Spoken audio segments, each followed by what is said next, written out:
If the digits are chosen at random then the probability that the digit is a multiple of 3. So अब अगर favourable की बात करें, हम favourable की बात करें इसमें, तो डिजिट फेवरेबल मल्टीपल ऑफ 3 है हमारा, तो मल्टीपल ऑफ 3 कौन कौन सी डिजिट्स हैं, है ना। इसलिए भी वो सेम कंडीशन है, 9 बॉल्स हैं, हर एक बॉल पे एक नंबर है 1 to 9 बैग में डाली हुई है। अब आंख बंद करके बैग में से एक बॉल निकालनी है। उसने बोला है the ball has to be off, what is the probability that the ball will come out of a multiple of 3। तो जो भी बॉल निकलेगी वो मल्टीपल ऑफ 3 होनी चाहिए। मल्टीपल ऑफ 3 होने का मतलब है it should come in the table of 3, 3 6 9 like that. तो फेवरेबल कौन सी है हमारे लिए, तो ये तीनों ही फेवरेबल है, 3 6 9 आर फेवरेबल टू अस, तीनों में से कोई भी एक निकल जाए। और टोटल कितनी है, टोटल तो अभी भी total digits available to us are 9 1 2 3 4 5 6 7 8 9. So what we how we do write the formula, probability is equal to favorable outcome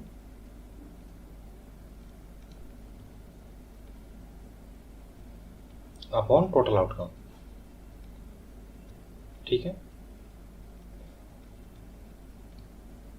outcome और इवेंट एक ही बात है। ठीक है, so favourable is 3 and total is 9, so this will be 1/3। तो 1/3 is the right answer. तो ये आपको बात समझ में, आई थिंक आपको अब तक बात समझ में आ गई होगी। जैसे मान लो अगर हमने एक कॉइन लिया, उसको टॉस किया और दो पॉसिबिलिटी है, आइदर हेड और टेल विल अपीयर, है ना। वो मूवी की तरह नहीं देखना है ना, वो हेड सिक्का खड़ा हो जाएगा या फिर सिक्का जो coin will not turn up any side, है ना। तो वो सब पॉसिबिलिटी नहीं चेक करनी है, हमें इसमें लेना है कि फेयर चांस, यानी आप जो भी कुछ काम करोगे उसमें सब कुछ फेयर होगा। ना तो सोले वाला सिक्का है जिसमें दोनों तरफ हेड था अमिताभ वाला, और ना ही कुछ ऐसा है जिसमें कि वो खड़ा हो जाएगा सिक्का, तो वो पॉसिबिलिटी नहीं लेनी है, फेयर चांस है। सिक्के में दो ही पहलू हैं, हेड और टेल, तो टोटल पॉसिबिलिटी कितनी है, 2, है ना। अब मैं कहूँ आपसे व्हाट इज द पॉसिबिलिटी और what is the probability of getting a head when you toss a coin. तो टॉस ए कॉइन, और मुझे क्या चाहिए, मैंने कहा probability of getting a head, मुझे हेड चाहिए। हेड क्या है, दोनों में से एक फेस है, तो what is the probability, favourable क्या है, एक फेस है, और टोटल फेस कितने हैं, 2। So 1/2 is the probability of getting a head. Similarly 1/2 is the probability of getting a tail. I hope आपको समझ में आ रहा होगा। और ऐसे ही एक बैग में 9 बॉल है, डाल दी, ठीक है, 1 2 3 4 5 6 9 तक उस पर नंबर लिख दिए। अब हमें एक बॉल निकालनी है रैंडम, आंख बंद करके बैग में से एक बॉल निकालनी है, और वो बॉल कैसी होनी चाहिए, उसने कहा इवन होनी चाहिए। तो सारी इवन हमारे लिए फेवरेबल है, कोई भी इवन हो। 2 4 6 8 नाम नंबर की जो बॉल्स हैं वो सारी हमारे लिए फेवरेबल हैं, या डिजिट्स उसने यहाँ पर कह दिया है। तो फेवरेबल कितनी है, 4 balls are favourable to us और 4 digits are favourable to us, और टोटल कितने 9, 4/9 हो गया। ओड के लिए कहा तो ऐसे निकालना है, मल्टीपल ऑफ 3 बोला, मल्टीपल ऑफ 2 बोल सकता है, प्राइम नंबर बोल सकता है, कुछ भी बोल सकता है। ठीक है, तो आप कंसेप्ट समझ रहे हो ना। ऐसे ही डाइस का है सिचुएशन है, डाइस में कितने फेजेस होते हैं, 6। अब 6 फेज में आपने उसने कहा what is the probability of getting number 5 या नंबर 3। कोई भी एक नंबर की बात करेगा, वो एक फेज पे लिखा है, यानी उस फेज के टर्न अप होने की प्रोबेबिलिटी क्या है। तो आउट ऑफ 6 एक फेज हमारा टर्न अप होगा, तो उसमें प्रोबेबिलिटी कितनी होगी, फेवरेबल कितना होगा, वो एक ही फेज हुआ, तो 1 इज अ फेवरेबल आउटकम, और टोटल कितने हैं, 6 इज अ टोटल आउटकम। तो 1/6 हो गई किसी भी एक फेज के टर्न अप होने की, है ना। और ऐसे ही हमारा अगर इवन पूछे तो इवन में हमारे फिर से 2 4 6 होंगे, तो 3 और 4 फेवरेबल टू अस और टोटल इज 6। ऐसे ही ओड पूछे तो 3 is favourable to us, total is 6। Prime पूछे तो जो भी प्राइम नंबर्स हैं 1 to 6 तक वो फेवरेबल है, बाकी टोटल कितना है, 6 है। तो इस तरीके से हमारी प्रोबेबिलिटी की पूरी सिचुएशन चलती है।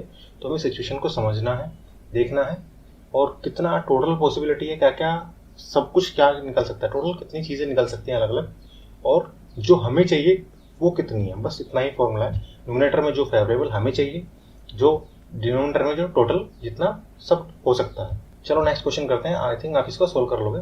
If 3 coins are tossed simultaneously, 3 सिक्कों को एक साथ उछाला, probability of getting at least 2 head. अब देखो इसमें सिचुएशन क्या है, इसमें क्या सिचुएशन है, पहली बार आपने एक सिक्का उछाला, तो पहली बार सिक्का उछाला तो क्या आ सकता है, हेड और टेल। पहली बार उछाला, हेड और टेल में से कुछ भी मिल सकता है। दूसरी बार उछाला तो भी हेड और टेल में से कुछ भी मिल सकता है। अब आपने इसको तीसरी बार उछाला तो भी हेड और टेल में से कुछ भी मिल सकता है ना। ये सिचुएशन है। तो टोटल पॉसिबिलिटी कितनी होगी, टोटल पॉसिबिलिटी कितनी होगी, एक तो ये होगी, देखो एक सिचुएशन ये बन गई, एक सिचुएशन ये बन गई, देखो ऐसे ही एक सिचुएशन इधर से बन जाएगी, ऐसे ही एक सिचुएशन इधर से बन जाएगी। Are you getting my point? और फिर दूसरा इसके साथ, तो ऐसे ही हम सारी सिचुएशन बना लेंगे। तो एक होगी हेड हेड हेड, दूसरा होगा हेड हेड टेल, तीसरा होगा हेड टेल हेड, उसके बाद हेड टेल टेल, उसके बाद tail head head tail head tail, उसके बाद टेल टेल हेड, उसके बाद टेल टेल टेल। तो ये सारी पॉसिबिलिटीज है। अब उसने टोटल पॉसिबिलिटीज ये हैं, इससे ज़्यादा नहीं पॉसिबल हो सकता। तो 3 बार सिक्के को उछाला, एक सिक्के को 3 बार उछाला और 3 सिक्के को एक बार साथ साथ उछाला, एक ही बात है। Probability of getting at least 2 head, at least और एटमोस्ट का समझो कंडीशन। व्हेन ही से एटलीस्ट, एटलीस्ट का मतलब है मिनिमम, यानी मिनिमम इतनी होनी चाहिए, मैक्सिमम कितनी हो सकते हैं, है ना। एटमोस्ट अभी नहीं आया लेकिन आएगा, एटमोस्ट इज मैक्सिमम, मैक्सिमम इतनी हो सकते हैं, मिनिमम कुछ हो सकते हैं। तो यहाँ पर सिचुएशन क्या है, at least 2 head, at least 2 head is favourable to us. So what is favourable here, favourable क्या है, एटलीस्ट 2 हेड, एटलीस्ट 2 हेड में यानी 2 तो होने ही चाहिए, 2 से ज़्यादा हो तो अच्छा है, मिनिमम इज 2। तो ये भी आ जाएगा इसमें, ये भी आ जाएगा और ये भी आ जाएगा, ये भी आ जाएगा। ऐसे कितने केस हैं, ऐसे 4 केसेस हैं, H H H, H H T, H T H and T H H, ऐसे 4 केस हैं which are favourable to us. अब बात करते हैं टोटल की। तो टोटल कितने केस हैं, टोटल आउटकम, तो total are 8। What is the probability of getting a at least 2 head when the 3 coins are tossed simultaneously, तो 4/8 or 1/2. So this is how you will solve it and this is how you will get the answer.